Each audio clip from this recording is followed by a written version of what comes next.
할렐루야. 네. 해피 파더스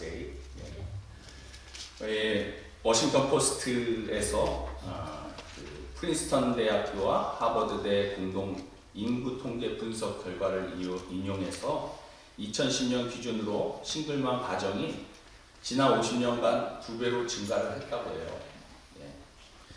2010년에 18세 미만 자녀를 둔 가정 24%가 싱글맘이었는데 이제 최근 기준 그 보고서는 없고 2021년 기준으로는 2%가 또 늘었다고 합니다. 그러니까 미국 인구의 26%가 싱글맘이라는 것입니다. 그 가정에. 그러니까 4명 중에 1명이 그 가정이 싱글맘으로 살아가고 있다는 거죠. 2020년 미국 인구 비율은 백인이 57.8% 가장 높고, 그 다음에 히스패닉이 18.7%. 저는 놀랐습니다. 이 스페니시들이 더 많고 흑인이 더 낮아요. 인구 비율이. 흑인이 12.4%. 그러니까 100명 중에 12명 정도 있는 거죠. 아시아계가 6%를 차지하고 있다고 합니다. 18세 미만 자녀가 있는 이 가정 싱글맘 비율은 그런데 신기하게도 흑인이 50%, 백인이 28%, 히스패닉이 19%. 그러니까 인구 비율이 가장 낮음에도 불구하고 흑인이 싱글맘 비율이 50%로 가장 높다는 것입니다. 인구 비율로 보면 100명 중 12명밖에는 흑인이 12명밖에는 안 되는데 비율로 보면 이 감옥에 갇혀있는 남성들을 봤을 때 3분의 1이 흑인이라는 거예요. 10명 중에 1명이 흑인인데 감옥에 갇힌 사람이 3명이라는 겁니다. 3명이 넘는 인구가 흑인이라는 거죠. 그 말은 흑인 남성과 여성은 다른 인종들에 비해서 더 높은 비율로 감옥에 갇힌다는 거죠. 이게 너무 많은 숫자잖아요. 그래서 또 보니까 미국 연방수사국 FBI에 따르면 미국에서 매년 일어나는 살인사건 희생자 중에 절반이 어느 인종이었냐? 흑인이라는 거예요. 아니 100명 중에 12명인데 사망하는, 그러니까 이 살인사건의 희생자의 절반이 흑인이라는 겁니다. 사람이 죽는 이유가 다양하잖아요. 교통사고라던가 병이라던가 여러 가지 이유가 있습니다. 그런데 흑인들은 이 14살부터 24살까지 살해당해서 죽는 퍼센트가 가장 많다는 거예요. 흑인들이 대부분 살인당할 때에 다른 타인종으로부터 죽음을 당하는 것이 아니라 같은 흑인 커뮤니티 내에서 90%가 이런 살인사건이 발생한다는 겁니다. 많은 전문가들이 비정상적으로 높은 흑인 범죄율과 사망률, 또 감옥에 갇히는 수감률을 보면서 그 원인을 여러 가지로 분석을 했습니다. 흑인들의 범죄율과 수감률이 높은 이유는 아마도 뿌리 깊은 그런 인종차별 때문이 아닌가, 이런 견해가 있고요. 또 다른 시각이 있습니다. 이 흑인 범죄율에 대해서 흑인 사회가 아버지가 없는 가정에서 크는, 그러니까 2명 중에 1명이 아버지 없는 가정에서 자라잖아요. 2008년 미국에서 태어난 흑인 모든 아기들의 50%는 싱글맘을 통한 출산이었다는 것입니다. 미혼모를 통해서, 그러니까 아버지 없이 태어나는 거죠. 결혼을 안 한 상태에서 10명 중 5명이 태어나는 것입니다. 미혼모에 의해서 길러지는 거죠. 백인과 라티노 가정은 4명 중에 1명이 아버지가 없다는 겁니다. 그만큼 아버지 없이 크는 아이들은 돌봄이 없기 때문에 자연스럽게 가난해지고 학교 중퇴율도 높아지고 범죄에 노출될 가능성이 높아진다는 거죠. 미국에서 자살한 청소년의 63%, 가출한 홈리스 청소년의 90%, 무질서한 비행 청소년들의 85%, 고등학교 중퇴생의 71%, 그리고 현재 감옥에 있는 청소년의 85%가 아버지가 없는 집에서 자라난 아이들이라는 겁니다. 아버지가 있어야 할 자리에 아버지가 없으면 어떻게 되겠습니까? 그 가운데 슬픔이 자라게 되고 그 공간을 채우기 위해서 길거리로 아이들이 뛰어나가게 되고 그러면서 비행 청소년이 될 가능성이 높다는 것이 이 전문가의 분석입니다. 사랑하는 성도 여러분, 오늘은 아버지 주일입니다. 가정에서 자녀들에게 아버지의 역할은 정말로 생각보다 중요하다는 겁니다. 문제는 하나님께서 온전한 가정을 세우기 위해 아버지를 가정의 리더로 세워주셨다는 겁니다. 그런데 오늘날 가정에서 아버지들이 어떻게 자녀들을 키워야 하는지 잘 모르고 실수를 반복하면서 살아왔고 살아가고 있다는 것이죠. 여기엔 저도 해당되는 것입니다. 아버지는 도대체 누군가? 우리가 무슨 대학교에서 배운 적이 있습니까? 중고등학교에서 배운 적이 있습니까? 무슨 일을 해야 하는지. 그런데 결혼하고 애를 낳고 보니까 얼떨결에 그냥 살다 보니까 아버지가 된 거예요. 예. 자녀들이 아빠라고 부릅니다. 그래서 아버지가 된 거죠. 저희 유일한 아버지의 롤 모델은 우리 아버지죠. 육신의 아버지. 근데 사실은 그 육신의 아버지를 통해서 보고 배운 부분이 그렇게 많지가 않았어요. 사실 우리들은 육신의 부모인 아버지로부터 제대로 배운 적이 없어서 정말 아버지가 뭔지도 모르고 그 아버지의 역할을 감당하며 살아왔다는 것입니다. 오늘은 내 아버지라는 제목으로 말씀을 선포하고자 합니다. 오늘 본문은 아버지가 누군지를 모르는 사람들에게 성경에서는 말하고 있는 것이죠. 오늘 말씀을 통해서 저와 여러분들이 정말 성경에서 얘기하는 아버지의 상은 어떠해야 하는가 우리가 알 수 있게 되기를 바라고 그 아버지의 모습을 잘 붙들고 정말 이 땅에서 하나님 아버지를 닮은 참으로 멋진 아버지로서 가정을 온전히 세워가실 수 있기를 축원드립니다. 오늘 성경에서 말하는 참된 아버지 상에 대한 첫 번째가 무엇인가? 아버지는 보니까 어떤 사람이냐? 자녀들을 하나 되게 하는 분이시다라는 겁니다. 34절에 그 아이가 나와 함께 가지 아니하면 내가 어찌 내 아버지에게로 올라갈 수 있으리까? 두렵건대 제가 내 아버지에게 위침을 보리이다. 아이와 함께 하지 아니하면 내가 아버지에게로 갈 수 없다 말하고 있어요. 여기서 말하는 사람 누군가요? 유다입니다. 아버지의 그러니까 야곱의 넷째 아들이죠. 유다죠. 여기서 말하는 아이는 누구냐? 배달은 막내 동생 베냐민을 이야기하는 겁니다. 야곱에게는 12아들이 있었습니다. 그리고 12아들은 한 어머니 뱃속에서 나온 자녀들이 아니라 내 어머니 뱃속에서 나온 자녀들인 것이죠. 이 12아들들은 각자 성격도 다양하고 생각도 다르고 절대로 하나 되기 어려운 그런 자식들이었습니다. 어머니가 같은 아들들은 아무래도 서로 간에 이렇게 자연스럽게 당을 짓게 되겠죠. 배다른 아이들은 서로 간에 경쟁심 또는 시기심이 있었을 것입니다.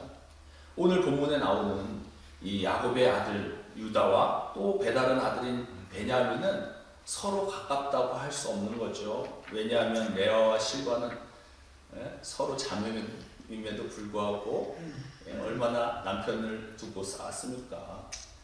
그러다 보니 좋은 관계가 아니었을 겁니다. 아버지 야곱이 아니었다면 유다가 자기 동생 베냐민을 위해서 자기를 희생하려 하지 않았을 거죠. 그러나 유다는 여기서 오늘 본문에 내 아버지, my father를 이야기하고 있어요. 내 아버지 야곱 안에서 배다른 동생 베냐민, 그 베냐민을 지키려고 했다는 겁니다. 하나가 되는 겁니다. 아버지는 어떤 분인가? 서로 다른 자식을 하나 되게 하시는 분이시다. 이게 굉장히 중요하다는 거죠.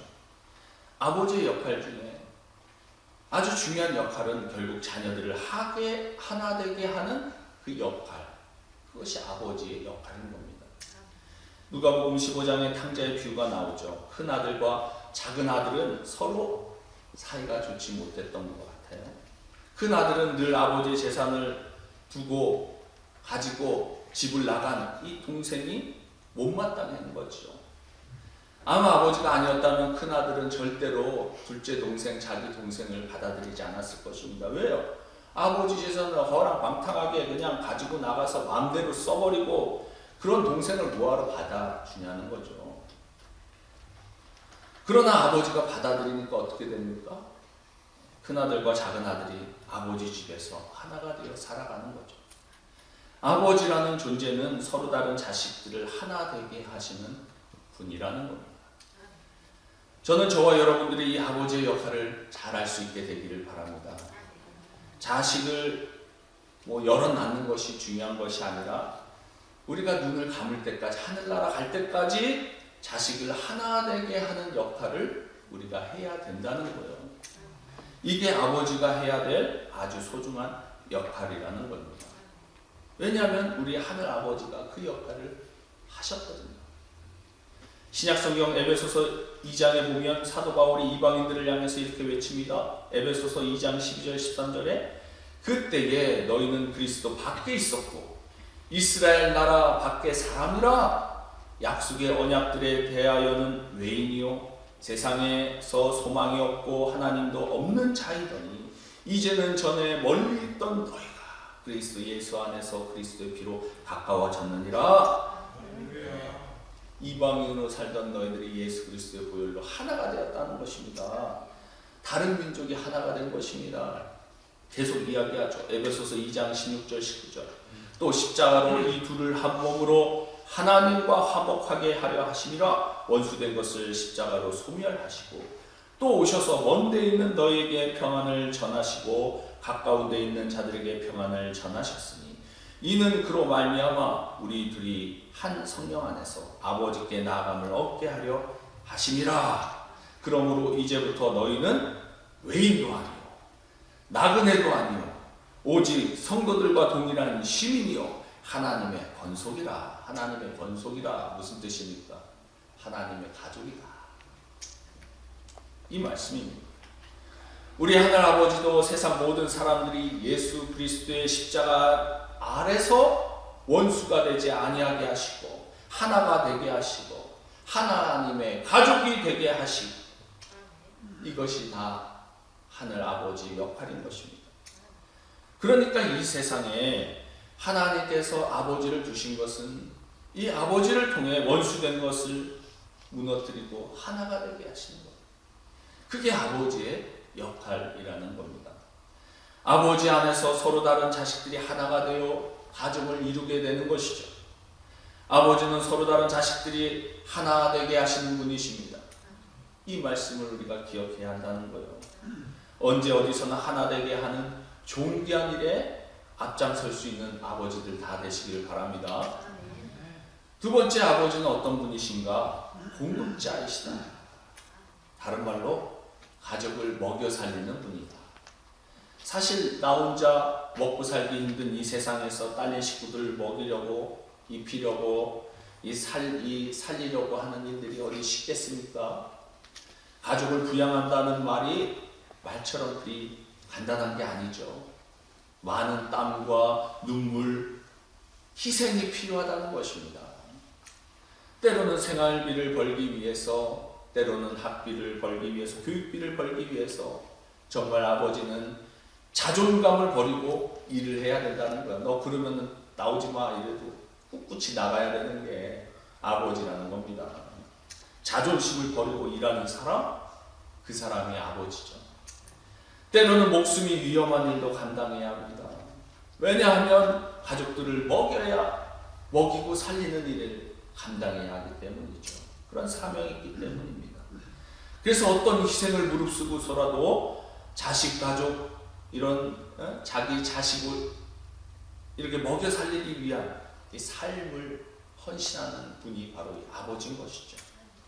오늘 본문에서 아버지 야곱이 나오는데 애굽 땅에서 자식들을 보내서 먹을 것을 구해오라고 하는 거 사실 말이 그렇지 쉽지 않은 거죠.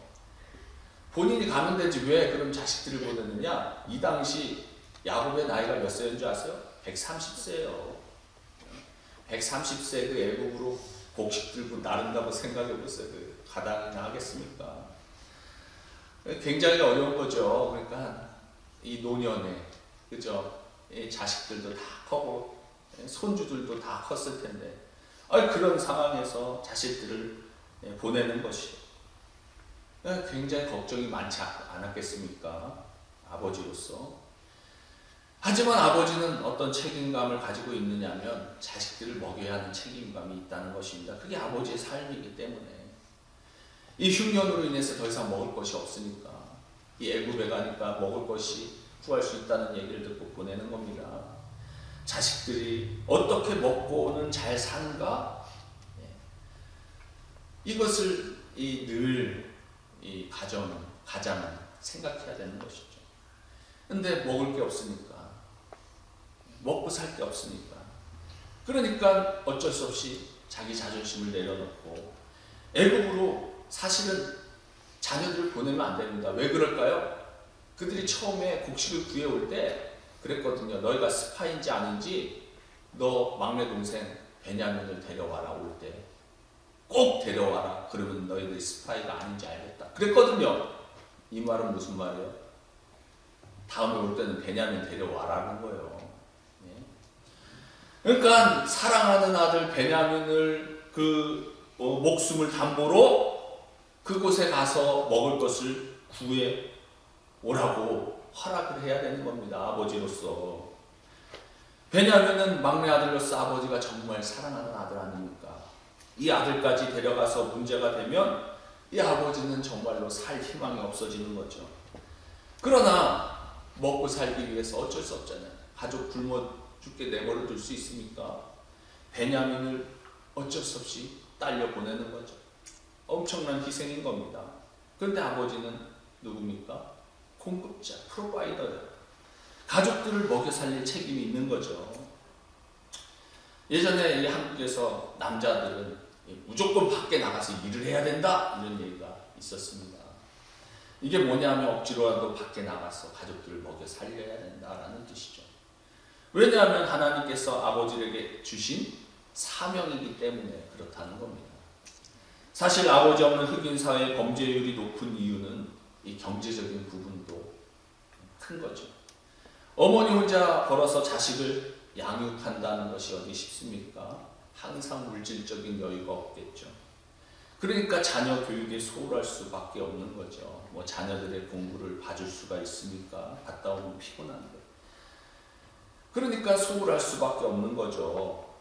자녀들은 집안에서 혼자 방치되는 겁니다. 그러니까 자연스럽게 밖으로 나다니는 거죠. 그러다 보면 자녀들이 학교 중퇴율이 높을 수밖에 없는 이유가 되는 겁니다. 그러나 아버지는 가정을 경제적으로 먹여 살려야 하는 책임이 있다는 거죠. 마찬가지로 하늘 아버지가 우리를 먹여 살리는 분이신 줄 믿으시기 바랍니다. 우리 하늘 아버지는 선한 자나 악한 자나 할 것 없이 비를 골고루 공급하시는 분이십니다. 모든 인생들이 먹고 살아갈 수 있도록 환경을 만들어 주시는 분이시다라는 거예요. 예수님께서는 또 이렇게 말씀하십니다. 마태복음 6장 31절 32절에 그러므로 염려하여 이르기를 무엇을 먹을까 무엇을 마실까 무엇을 입을까 하지 말라. 이는 다 이방인들이 구하는 것이라. 너희 하늘 아버지께서 이 모든 것이 너희에게 있어야 할 줄을 아시느니라. 아멘. He is provider. 할렐루야. 아버지는 가족을 경제적으로 먹여 살리는 공급자라는 거예요. 그런 의미에서 아버지가 계신 분들은 아버지를 공경하시기 바랍니다. 자녀들은 어떻게 아버지가 밖에 나가서 일을 하고 내가 어떻게 이렇게 공부를 하고 이런 거를 잘 모르고 크고 살아가는 겁니다. 하지만 그 뒤에는 수많은 아버지의 희생과 눈물, 아픔이 있는 거죠. 오늘 아버지 주일이잖아요. 그러니까 그런 의미에서 아버지를 공경해야 됩니다. 리스펙해야 된다라는 것입니다. 세 번째로 아버지는 보호자입니다. 프로텍터, 가디언스. 그러니까 아버지는 자식들을 모든 위험으로부터 지켜 보호해주는 그런 보호자라는 것이죠. 32절에 주의 종이 내 아버지에게 아이를 담보하기를 내가 이를 아버지께로 데리고 돌아오지 아니하면 영영이 아버지께 죄짐을 지리이다 하였사오니. 곡식을 구하러 간 형제들에게 아버지 야곱이 걱정하던 문제가 드디어 발생이 된 겁니다. 이 요셉이 어떻게 한 거예요? 자기 그 컵을 몰래 자기 동생 베냐민의 자루에다가 탁 집어넣었잖아요. 그래가지고 총리의 컵을 훔쳤다고, 동생 내놓으라고, 그런 거 아닙니까? 베냐민을 뺏기게 생긴 겁니다. 여기서 영영이 아버지께 죄지을 수 없다라는 말을 주목해야 하는 겁니다. 유다의 이 말은 아버지가 아니라면, 만약 아버지가 아니었다면 이 베냐민에 대해서 상관 안 했을 겁니다. 그런데 아버지로 인해서 my father를 생각하면 나는 결코 아버지께 죄를 지을 수 없다는 겁니다. 유다의 아버지 야곱은 이 애국으로 곡식을 구하러 가는 그들에게 꼭 신신당부를 합니다. 루벤과 야곱에게 꼭 이 베냐민을 무사히 데려오게 하라. 그러니까 이 유다가 나서서 말하잖아요. 아버지, 제가 책임지겠습니다. 아주 그냥 막 호언장담한 거 아닙니까? 그리고 베냐민을 데려간 겁니다. 그런데 유다는 지금 동생을 잃을 위기에 처한 겁니다. 그러니까 이 유다가 아버지 야곱과 약속했던 그 기억이 떠오르는 거예요. 아버지 야곱은 유다가 약속을 지켜서 유다로 하여금 베냐민을 버리는 죄를 짓지 않게 한 것이죠. 사랑하는 성도 여러분, 아버지는 자식을 위험으로부터 지키는 존재일 뿐 아니라 자식들을 이런 범죄로부터 보호하는 보호자이기도 하다라는 거예요. 여기 다 아버지들이 계시잖아요. 아버지들이 꼭 이 사명을 기억해야 한다는 겁니다. 주님 앞에 가는 날까지 자식들을 지켜야 한다는 겁니다. 위험으로부터, 죄로부터 지켜야 한다는 거예요. 우리는 자녀가 웬만큼 크면 이젠 다 컸으니까 네 할 일 알아서 해라 하잖아요. 근데 야곱의 나이가 몇 살이라고요? 130세. 130세입니다. 그러면 자녀들 나이가 얼마나 됐겠어요, 세상에. 사실 유다로 보면 적지 않은 나이입니다. 창세기 38장에 보면 유다가 아들이 셋이 있었어요. 엘과 오난과 셀라죠. 그리고 며느리까지 돈 겁니다. 소주들 나이도 된 것이고, 둘 나이가 됐는데 임신을 하지 않고 자꾸 문제가 생기는 거죠. 그러니까 뭐 오늘날로 말하자면 뭐 50대 중반에서 60대 뭐 이 사이 아니겠어요? 그렇게 나이 많은 아들 유다였습니다. 하지만 아버지 야곱은 끝까지 아들이 그 아들, 자기의 막내 아들 베냐민을 책임지고 죄짓지 말도록, 아버지는 주님 앞에 설 날까지 자식이 죄짓지 않도록 지켜주는 보호자라는 겁니다. 알고 보면 하늘 아버지가 바로 그런 아버지 아닙니까? 우리 하늘 아버지는 모든 믿는 자들에게 이 세상 권세 잡은 이 마귀로부터 보호해 주시는 분이시다라는 겁니다. 늘 시험에 들지 않게 기도하라. 주님이 성령님께서 우리로 하여금 죄짓지 않도록 지켜주셔야만 한다는 거예요. 늘 말씀으로 우리를 교훈해 주시잖아요. 미워하지 마라, 사랑하라, 남을 돕고 살라, 섬기라, 부모를 존경하라.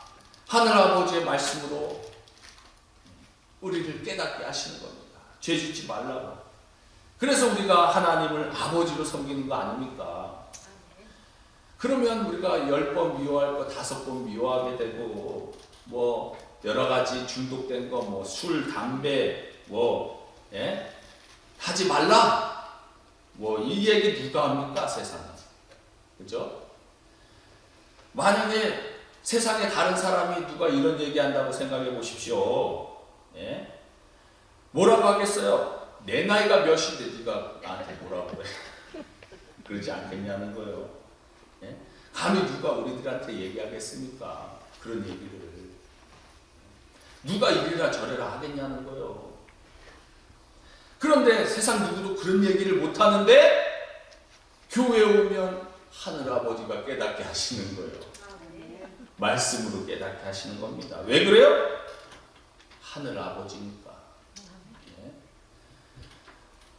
우리가 잘 되라고 그런 얘기를 들려주시는 겁니다. 나의 건강을 지켜주시는 유일한 생명의 근원 되시는 하늘 아버지 계시니까 자식이 잘못되지 않도록 죽을 때까지 우리들에게 말씀으로 잔소리하시는 분이십니다. 할렐루야. 성령 하나님이 늘 우리의 심령 가운데 깨닫게 하시는 거예요. 근데 요즘에는 우리도 그렇지 않아요? 자녀들에게 힘든 얘기 제대로 하고 싶어 하는 부모가 많지 않습니다. 이렇게 하라 저렇게 하라, 뭐 교회 나와라, 예배 드려라, 기도해라, 말씀대로 살아라. 사실은 이게 아버지의 역할이거든요. 아버지는 자식들이 잘못 나가지 않도록 보호해 주시는 분이시기 때문에 그렇다는 거죠. 그런데 우리가 젊을 때 보통 이렇게 뭐 좀 힘있고 그러면 아버지 없이도 사는 줄 압니다. 누가복음 15장 아까 말했던 탕자의 비유에도 보면은요, 아버지를 떠나, 그죠? 그냥 자유롭게 자기의 길을 찾아서 떠나면 행복할 줄 알았잖아요. 아버지의 보호와 공급이 더 이상 필요 없다는 겁니다. 이제 내 인생 살겠다는 겁니다. 그리고 다른 형제와의 관계도 끊어진 거예요. 자기가 가지고 나간 돈이 다 써버리고 힘든 처지에 놓이게 되니까 뒤늦게 깨닫고 아버지께 돌아왔잖아요. 그가 다시 찾은 것은 보호자 되시고 공급자 되시는 아버지에게 돌아온 겁니다. 그리고 다른 형제와 다시 하나가 되는 축복을 맞게 되는 것이죠. 미국 내에 아버지가 없는 흑인 가정 가운데 2명 중 1명은 그런 가정이라는 거죠. 그런 가정에서 자녀들이 성장하게 되는 것이고, 히스패닉 4명 중에 1명이 아버지가 없이 자랍니다. 아버지가 안 계시면 슬픔이 자리 잡게 되고 그 공간을 채우기 위해 비행 청소년이 될 가능성이 높다는 것이 전문가들의 분석이라고 말씀드렸죠. 아버지는 자녀들에게 보호자요, 공급자요, 그리고 자녀들을 하나 되게 하는 소중한 분이십니다. 아버지 슬하에서 자녀는 안전하고 건강하게 성장하게 되는 것이죠. 이런 귀한 일에 쓰임받는 아버지들 다 되시기를 주님의 이름으로 축원드립니다. 그러나 사실 살다 보면 이런저런 사정으로 아버지 없는 가정에서 커왔을 수도 있고 살아갈 수도 있다는 것입니다. 내가 원해서건 원치 않아서건 어쩔 수 없이 그런 가정을 이룰 수밖에 없는 순간이 있다는 거죠. 그러나 걱정하지 마세요. 육체적인 아버지보다 더 좋은 아버지가 계십니다. 하늘 아버지. 하늘 아버지가 계시기 때문에 우리의 삶은 어떤 상황 속에서도 희망을 놓치지 않고 승리하게 되는 줄 믿으시기 바랍니다. 아멘. 성경은 우리 하늘 아버지를 고아들의 아버지라고 부르잖아요. 그래서 이런저런 사정으로 아버지가 집에 없을 때는 이 세상 그 어떤 아버지보다 좋은 완전한 우리 하늘 아버지가 나의 아버지가 되심을 기억하실 수 있게 되기를 바랍니다. 그러면 그 하늘 아버지를 통해서 모든 필요를 공급받게 되고 그분으로부터 모든 위험과 범죄로부터 보호받게 되고 다른 사람들과 화평을 누리며 살아가게 되어집니다. 사랑하는 성도 여러분, 오늘은 아버지 주일입니다. 가정에서 아버지의 역할은 생각보다 중요하다는 거예요. 아버지는 가정을 하나 되게 합니다. 자식을 하나 되게 합니다. 이처럼 하나 되는 일에 힘쓰시기 바랍니다. 가족들의 모든 필요를 공급해 줄 수 있도록 기도하심으로 사명을 감당하실 수 있는 아버지 되시기 바랍니다. 또한 가족들을 위험으로부터 지켜주는 보호자가 되시기 바랍니다. 그리고 자녀들은 이런 아버지를 공경하고 아버지 안에 거함으로 하나님의 복을 받아 누리게 될 줄 믿습니다. 오늘 본문에 유다가 나오잖아요. 짧은 구절인데 이 유다가 계속해서 My Father 이 4번이나 부릅니다. 유다는 아버지를 위해서 자신의 삶을 기꺼이 희생하려고 했어요. 베냐민을 데려가지 않으면 아버지의 마음에 정말 슬픔이 주어질 겁니다. 차라리 아버지의 마음을 슬프게 하기보다는 내가 노예로 팔리겠습니다. 내가 남은 인생 노예로 살겠습니다. 그리고 자신을 버리죠. 그것이 33절에 나오잖아요.